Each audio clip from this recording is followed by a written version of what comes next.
What is it that you want to accomplish this year? Get money. You already know it, man. I'm trying to get the richest I've never been in my life. You know what I'm saying? Right now, if you could see, man, your boy iced out, man. I probably got over 75 bands worth of jewelry on me right now. Here is the full story behind the tragic death of a rising artist, Rahim Grant, who recorded his own death in a shocking and heartbreaking turn of events. In 2017, Rahim Grant, an up-and-coming Atlanta rapper, was preparing to take his career to new heights. Known as Red Beezy in the music industry, Grant had been passionate about music since childhood, performing in shows like Showtime at the Apollo and even opening for big names like Ludacris. With a supportive mother, Geraldine, who acted as his manager, 2018 was supposed to be the year Rahim embarked on a nationwide tour and cemented his name in the music world.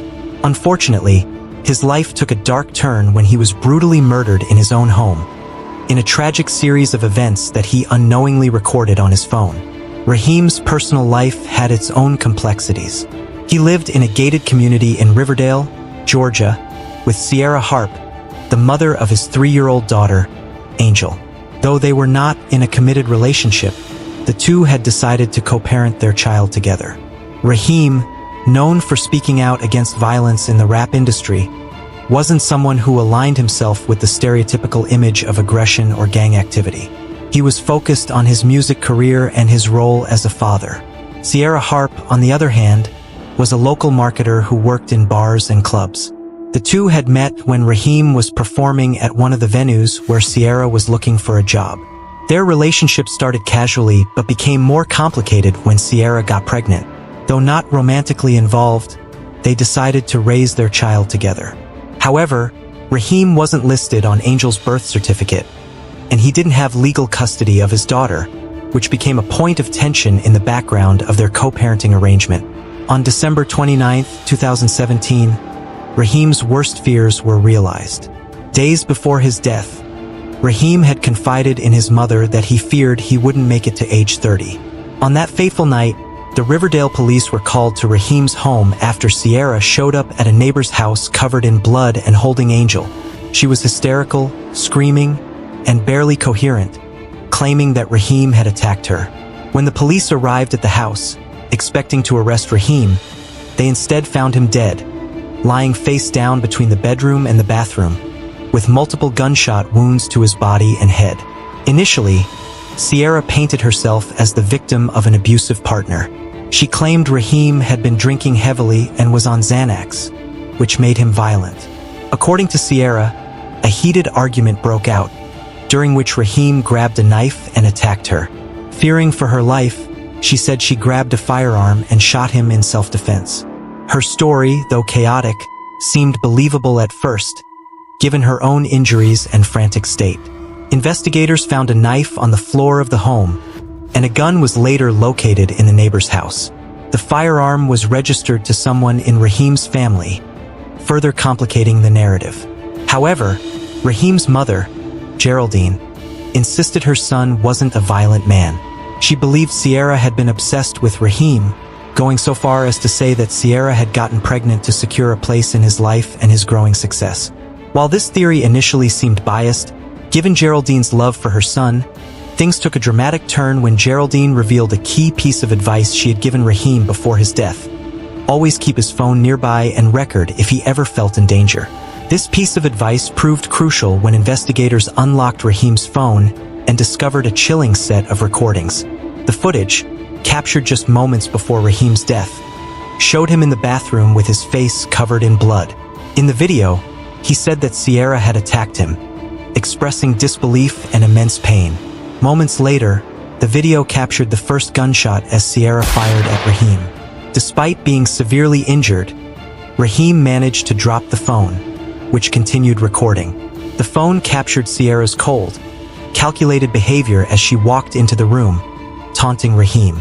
At one point, Rahim, in a final act of desperation, asked for water and to hug his daughter. Sierra's response was callous. "You can crawl to her." Then she shot him 2 more times, killing him. The footage also revealed something even more sinister. Sierra did not have any injuries at the time of the attack. Her supposed defensive wounds appeared to have been self-inflicted afterward in an attempt to cover her tracks. The recordings, which spanned 13 minutes, were undeniable proof of Sierra's premeditated violence and manipulation. She had also staged a second recording, claiming that Rahim had been abusive throughout their 4-year situationship, even as Rahim could be heard in the background warning her that she would go to prison for the rest of her life. Sierra was arrested on February 22, 2018, almost 2 months after Rahim's murder. As the investigation progressed, it was revealed that just a month before the murder, Rahim had filed for full custody of their daughter, Angel, and Sierra had signed the papers. Many believed this was the motive behind Sierra's violent outburst. She had been losing control over the one thing that connected her to Rahim, Angel, and saw his custody request as the final straw. In court, the drama reached its peak.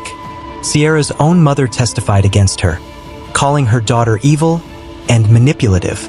In a shocking request, she asked the judge to sterilize Sierra to prevent her from having any more children. The family asked the court to sterilize Sierra Harp to prevent any more children being born. We also asked for the highest punishment of life without parole. This nature took control and you murdered Rahim for moving on without you.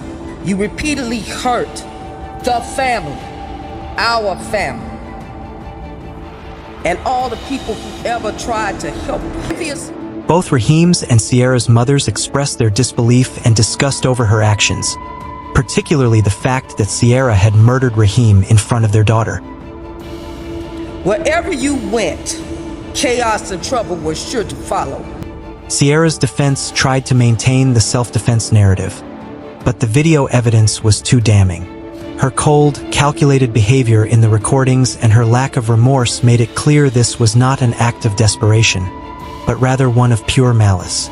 The judge sentenced Sierra Harp to 125 years in prison, ensuring that she would never be free again. Geraldine, though heartbroken, was relieved that justice had been served.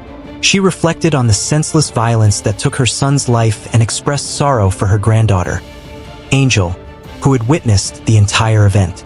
Angel was placed in the care of Sierra's family and would grow up with the heavy trauma of that night. In the end, Rahim Grant's life was cut tragically short by the very person who was supposed to co-parent and raise his child with him. The story of his death stands as a chilling reminder of the complexities of love, jealousy, and the destructive power of unchecked emotions. Sierra Harp, once a mother and partner, will spend the rest of her days behind bars, forever marked by the horrific crime she committed in a moment of cold-blooded rage. Hey, thanks for watching. What are your thoughts on this case? Do you know similar stories? Leave me a thoughtful comment before you leave, and don't forget to like and subscribe. See you next time.